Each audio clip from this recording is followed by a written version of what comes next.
What's up, everybody? You already know who it is. It's Drip Guy Darrow, and I'm back at you guys with another banger. So, we are back for episode 15 of the weekly NBA recap. Now, for this week, we do have a couple of topics to go over. So, without further ado, let's get right into it. So, for this first topic, I do want to talk about a former NBA 10th overall pick. Now, let's switch over so that we could get to the topic.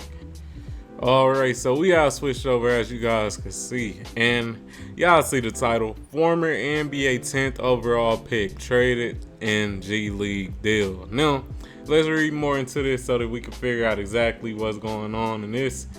And it looks like that former 10th overall pick is Thon Maker. Now, let's read into it.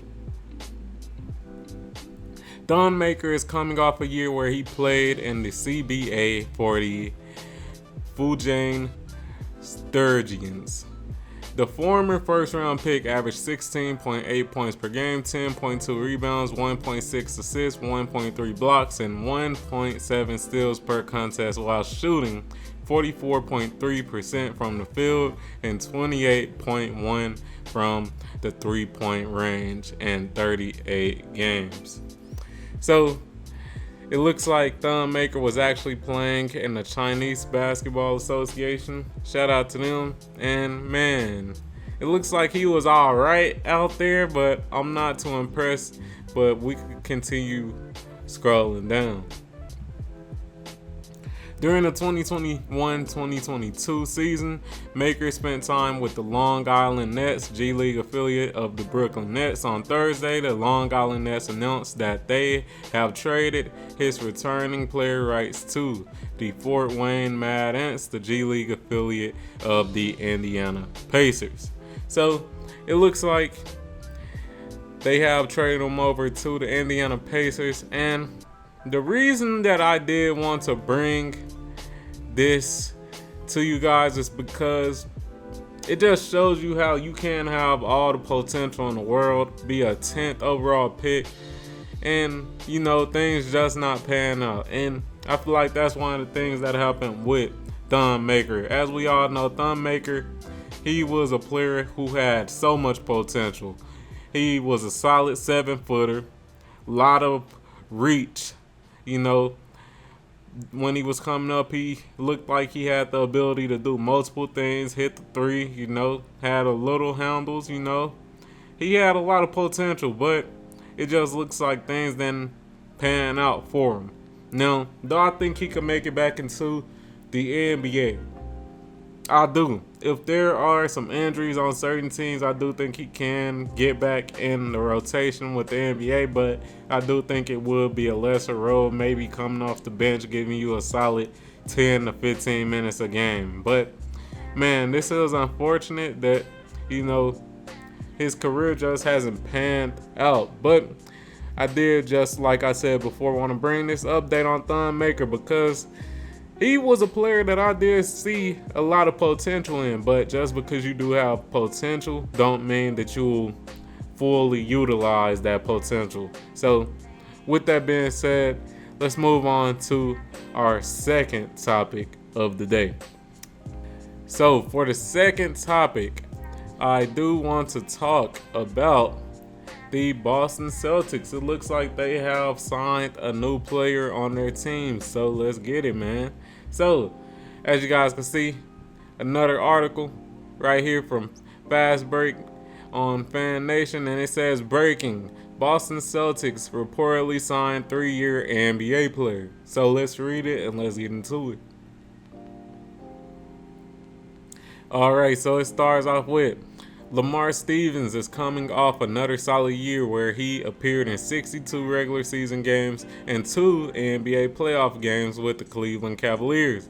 The former Penn State star averaged 5.3 points per game, 2.3 rebounds per contest, while shooting 44.8% from the field and 31.6% from the three-point range. All right, let's continue. This summer, Stevens was traded to the San Antonio Spurs and then waived, so he became a free agent. On Friday, Shams of The Athletic and Stadium reported that the Boston Celtics will sign Stevens. And right here it does state, free agent guard/forward Lamar Stevens has agreed to a deal with the Boston Celtics. Sources tell The Athletic Stevens established himself as a defensive presence for the Cavs starting in 25 of 62 games last season. Agent Scott Nichols completed the deal with Celtics officials. So, what do I think about this move? I think it's a solid move for the Celtics. You know, you get you a decent-sized guard and forward and Lamar Stevens, who can play some good defense off that bench. I think it's a pretty good signing. Yeah, you would want a little bit more out of him offensively, but I do feel like this is just an insurance mechanism in case, one of the, main rotation guys get injured. So I definitely feel like it's a solid move. He may not move the needle too much, as you guys can see just off his career averages, but he does play defense, and if you do have an injury or anything of that nature, why not throw him out there to, play a little defense and slow down a player on the opposite team that may be cooking. So I think it's a solid move. Next up, let's talk about the Sacramento Kings. It looks like the Sacramento Kings have made a move as well. So let's read into it, man. So it looks like the Sacramento Kings reportedly signed a 3-year NBA player. So let's read into it. According to Brandon Nunez of Sacktown Sports 1140, the Sacramento Kings have signed Deontay Barton. So let's read into this. Let's see what we could get from Deontay Barton. Let's see what he is about, man. Let me pause this so it don't interrupt the video, and let me zoom in so you guys can see this a little better. That's much better. All right, so let's read it. Deontay Barton is coming off a year where he appeared in 2 games for the Sacramento Kings. Despite his limited time in the NBA last year, Barton played in the G League for the Stockton Kings. The 29-year-old averaged 12 points, 4.7 rebounds, 3 assists, and 1 steal per contest, while shooting 54% from the field and 40.6% from the three-point range in 28 regular season games. He also appeared in 5 Showcase Cup games and 1 G League playoff game. So just based on the averages that I do see, it looks like he does have a lot of upside. He does have a lot of potential, especially when it comes from the shooting. Shooting 54% from the field and 40.6 from the 3. Those are great numbers, and hopefully he can translate that into the NBA. I know he did play a couple of NBA games last year, but hopefully he can continue to build on that this year. I feel like this is a solid move for the Sacramento Kings. Now, he is 29 years old, so he may be, really hitting his peak, but still, I think it's a solid move just based on the shooting ability alone. Let's see what else we got here. All right. So it says, this summer, Barton was a free agent, and Brandon Nunez of Sacktown Sports 1140 reports that he has signed with the Kings. In Barton's 33 games with Stockton last season, he averaged 11.5 points, 4.5 rebounds, and 2.7 assists on 52, 41, and 79% when it comes to shooting. So, yeah, like I said, I feel like this is a solid move, man. Just off his shooting splits, I feel like you might as well take a risk on him, man. I know he's 29, but he got good shooting splits, and why wouldn't you want more shooting if you're the Sacramento Kings and you got a player like Domantas Sabonis in that paint, causing so much trouble for the opposite team? You want as much shooting as possible so that you can have an inside-out game, and it's a good move. That's all I can really say on that. That's all I can really say on that, man. But with that being said, let's move on to our next topic, man. Our next topic.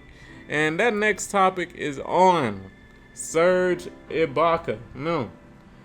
Let's talk about it. Now, here's an article from Bleacher Report. Shout out to them. And it says Serge Ibaka signing contract with the Bayern Munich is blessing after 14 NBA seasons. So, let's read into it.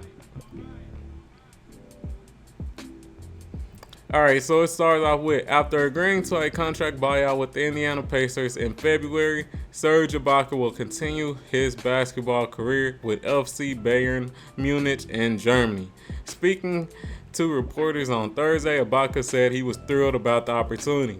I'm here to play basketball because I'm a basketball player, he said. I love this game. Number two, this organization has a big history. Being part of this organization is a blessing to me. I am grateful to be here working with someone I knew in the past. He added, I'm a winner, that's the reason I'm here. I couldn't stay in the States and wait for someone to sign me to be on the bench. I don't want that. I still feel that I got a lot of basketball left in me and I want to play at a high level. I want to win, that's what I do. And the day when I feel that I don't want to do it anymore, I'm going to retire. I'm here to win and help my team on and off the court, to be a good example, a good pro, and a vet to help the young guys. That's why I'm here. So, man, I like this, man. I like this.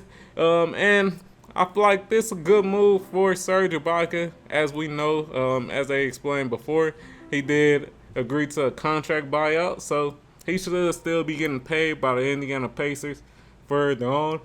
And why not make some additional money going to Germany? Why not? So I feel like that's a solid move for him. And at the end of the day, it's all about him and how he wants to move in his career, man. If he feel like the NBA isn't valuing him enough, then why not, explore your options and go to a different association? And that's what he did. Now, do I feel like he can still make an impact in the NBA? Yes, I do.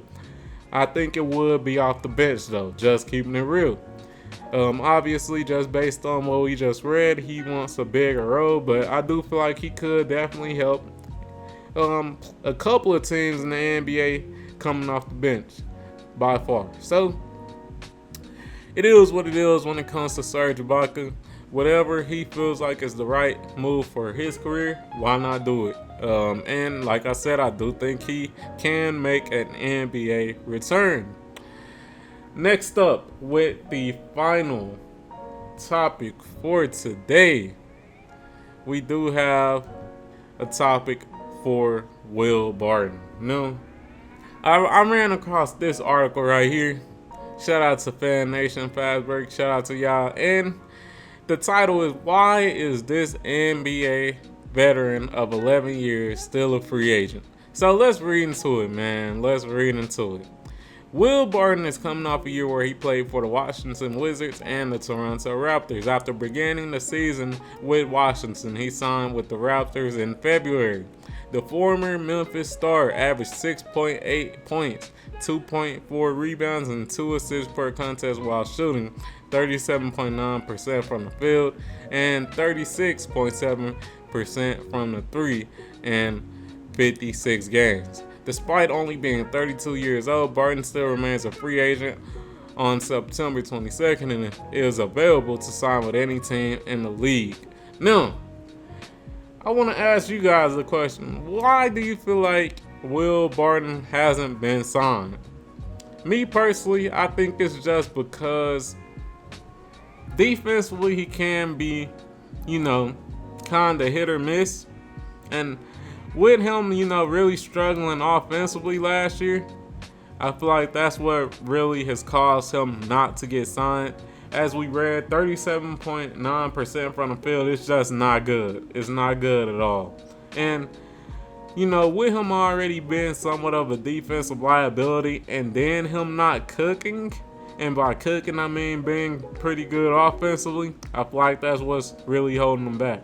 But you know, we've seen time and time again where some of these players, they can have a bad year but turn it around. And I think Will Barton is one of those guys that can turn it around. I do think the only thing he really needs to worry about is just making sure he does, you know, up his shot selection, up his IQ when it comes to the shots that he take. If he could get that 37.9% at least to 45 to 50%, I think he'll be good, and I think a team will sign him. But hey, he just needs the opportunity. Will he get the opportunity? We won't know until somebody signs him. But with that being said, that's all the topics I have for you guys when it comes to the NBA news this week. Hey, if you enjoyed the video, like the motherfucking video, comment on the motherfucking video, subscribe to the motherfucking channel, turn on notifications and all that good stuff, and I'm out. Peace.